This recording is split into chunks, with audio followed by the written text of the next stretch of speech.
Mediapax 2070, la proposition faite à Lucie, éco-fiction de Catherine Redesperger.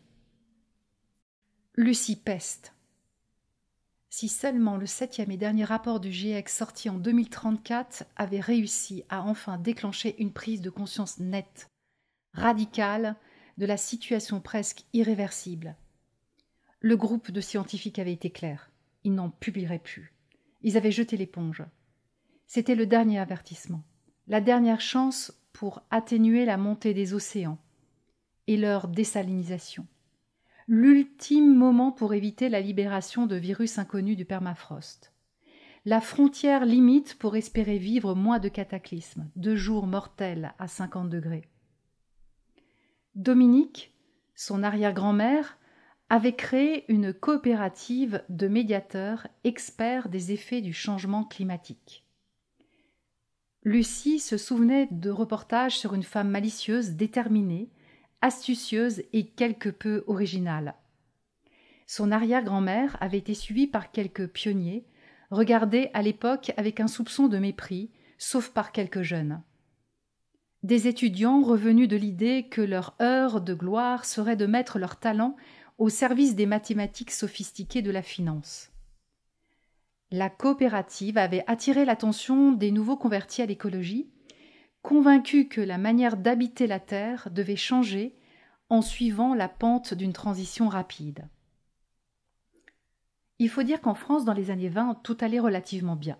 Bon, soyons clairs, quelques indices indiquaient le contraire. La fonte des glaciers des Alpes, le littoral grignoté par les vagues, des chênes malades qui seraient bientôt remplacés par des pins parasols, des périodes de sécheresse en alternance avec une pluviosité intense laissant peu de place à des températures tempérées. Mais il faut le reconnaître, sous l'influence des citoyens, des gouvernements et des industriels, avaient pris des couleurs vertes. Concrètement, un infléchissement s'était produit. Des réserves naturelles, des ensauvagements de forêts, une agriculture en transformation massive, des changements d'habitudes de transport, de nouvelles architectures. À partir de 2023, Dominique avait bouclé tous ses dossiers d'avocate. Elle avait du temps. Touchée par la détresse des migrants climatiques et par l'avenir sombre promis à ses descendants, elle avait donc créé une coopérative de médiateurs climatiques bénévoles. Leur raison d'être, aux origines, était trouver des solutions justes, d'apaisement entre des parties en conflit pour toute raison issue du changement climatique.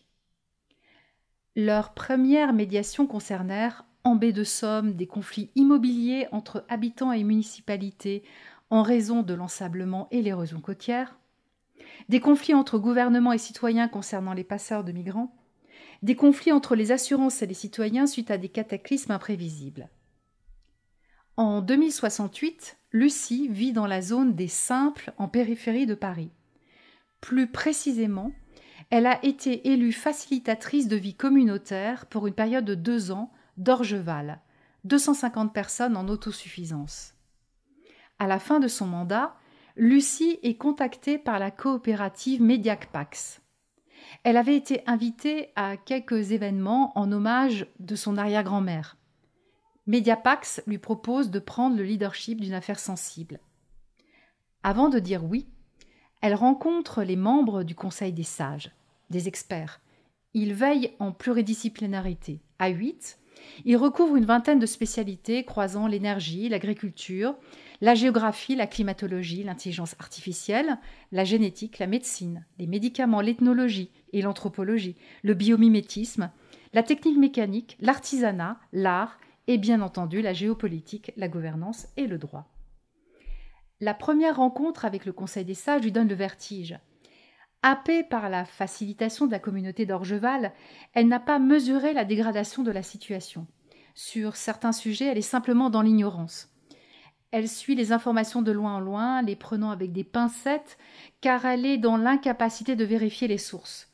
De plus, tout a les apparences d'informations prouvées scientifiquement, mais sans y passer des heures, il est difficile d'en démêler le vrai du faux.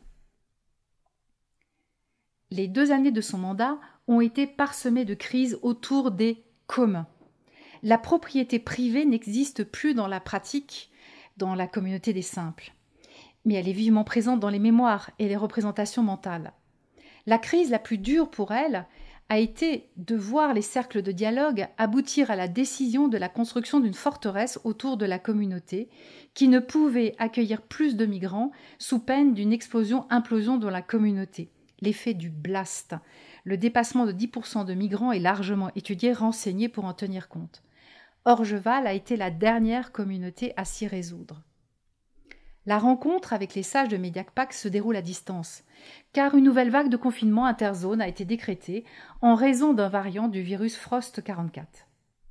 Depuis 2020, le monde vivait à ce rythme de périodes de confinement, déconfinement, superposées à des périodes de haute tempête, sécheresse, inondations, coups de froid, etc. Les sages commencent par planter le décor. La zone d'action de Mediac-Pax, en présentiel, et à la frontière de la cité libre de Paris, Paris Free City, et la zone des simples. La zone à distance concerne les pays d'origine des migrants et toute la France quand les liaisons ne sont pas coupées, les coupures pouvant durer entre une journée et un mois. La migration climatique est centrale dans l'émission. En effet, elle est reliée à tous les autres sujets.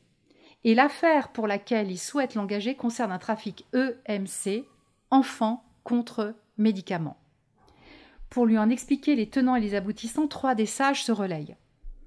La population française autochtone a diminué pour se situer au même niveau qu'en 2021 à 67 millions. La durée de vie s'est stabilisée à 75 ans pour les femmes et 70 ans pour les hommes. La France a accueilli, entre guillemets, 20 millions de migrants climatiques. La première vague de migration climatique a été conjointe avec l'établissement des zones des simples, communauté de 250 personnes autosuffisantes. Les simples ont réussi à accueillir 10% de migrants par communauté. Ces migrants sont sélectionnés sur des critères de capacité d'empathie, de solidarité et de compétences artisanales et manuelles. Environ 3 millions de migrants vivent donc parmi les simples. Les autres ont échoué dans les zones souterraines de Paris Free City ou dans les zones d'interstices sans connexion, ni soins, ni terre fertile, où vivaient déjà des laissés pour compte de la société française. Certes, les migrants vivent dans des conditions climatiques nettement meilleures que chez eux, mais malgré tout, fort défavorables. Les interstices sont coincés entre des zones naturelles protégées par des drones armés et les communautés fortifiées des simples. Dans les zones souterraines se trouve le plus haut taux de pollution de France, la plus forte densité de population, la plus forte propagation des virus. Les stations et certaines lignes de métro ont été transformées en zones de culture. Les gangs règnent en maître et assurent un minimum d'ordre. Il va sans dire que les tensions sont constantes entre les migrants et entre les migrants et les laissés pour compte. Dans Paris Free City, la population au-dessus du sol est très riche et éduquée. Elle a pour rôle de protéger le patrimoine mondial qui a été regroupé. Les plus belles architectures du monde côte à côte, les pyramides, le Taj Mahal, l'Empire State Building, le Colisée. La cité est ceinturée par une partie de la muraille de Chine. Il a été constaté depuis une trentaine d'années une baisse drastique de la fertilité masculine. 3 ans auparavant, lors d'une coupure d'énergie anormalement longue, le stock de sperme congelé a été détruit. Aussitôt, nous avons été informés d'un trafic EMC, enfants contre médicaments. Il touche aussi bien les familles des zones d'interstices que celles des souterrains. Nous avons identifié 1200 cas, il y en a bien plus. L'année dernière, les habitants des zones d'interstices et du souterrain ont attaqué Paris Free City, par l'ancien périphérique Est et en remontant des catacombes au sud du Est. Résultat, des mutilés et des morts uniquement du côté des migrants et des laissés pour compte. Un autre sage prend la parole. Le deal EMC, enfants contre médicaments, fonctionne de la manière suivante. Des recruteurs médecins de parents se rendent sur zone et se mettent en recherche de bébés sains, de parents malades ou de fratries malades. Ils distribuent un traitement pour une durée de 3 ans et partent immédiatement avec les bébés. Dans certains cas, les traitements ne sont pas adaptés. Dans d'autres cas, les médicaments sont tout simplement des placebos. Pourquoi ? Parce que des escrocs faussaires se sont progressivement emparés du marché. Une équipe d'enquêteurs de l'ONG Greenpeace démantèle progressivement les réseaux de faussaires. Notre intervention, en tant que coopérative de médiation, est de trouver un cadre pour que des soins parviennent, sans trafic d'enfants, et que des enfants soient adoptés sans perdre le lien avec leurs parents. Nous évaluons la médiation à une durée d'1 an. Elle nous semble possible car nous avons trouvé une oreille attentive de quelques leaders de Paris Free City. Une autre sage précise les méthodes de travail. Nous pensons que tu as le don de ton arrière-grand-mère. Nous avons suivi ton habileté à faciliter l'apaisement des conflits dans ta communauté. Nous avons à t'offrir des outils et une initiation en complément de ton don et de ton expérience. Nous avons développé un algorithme qui nous aide à décoder les émotions de nos interlocuteurs, quel que soit leur pays et leur culture d'origine. Bien entendu, nos traducteurs automatiques couvrent toutes les langues dialectes du monde.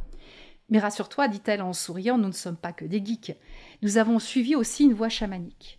Nous avons créé un protocole d'initiation énergétique et spirituelle qui permet aux médiateurs de ne pas se perdre, de rester en lien avec les autres et avec la nature, et surtout de ne pas se croire tout-puissant. Lucie peste contre elle-même. Elle sait déjà qu'elle va dire oui, qu'elle va se mettre en mouvement, traverser ces zones d'ombre pour aller vers la lumière en domptant des dragons par le dialogue. Elle choisit parmi les 1000 bénévoles une équipe de 20 médiateurs sur des critères de capacité à coopérer en groupe, à garder une neutralité par rapport à un sujet aussi sensible que celui des enfants et de la parentalité, et la capacité à être créatif. Les chemins qu'ils vont prendre sont ceux d'une crête accidentée, étroite, au bord du précipice. L'équipe est mise sous protection de drones 24 heures sur 24, protection étendue à toute leur famille pour éviter tout chantage, menace et kidnapping. En tant que leader, elle va jouer un rôle de coordination et de supervision. Dans quelques jours, elle commence son initiation chamanique dans un lieu magique, une forêt de pins parasols et de bouleaux, et depuis peu de petits palmiers sur une terre volcanique et magnétique au pied du Puy du Dôme.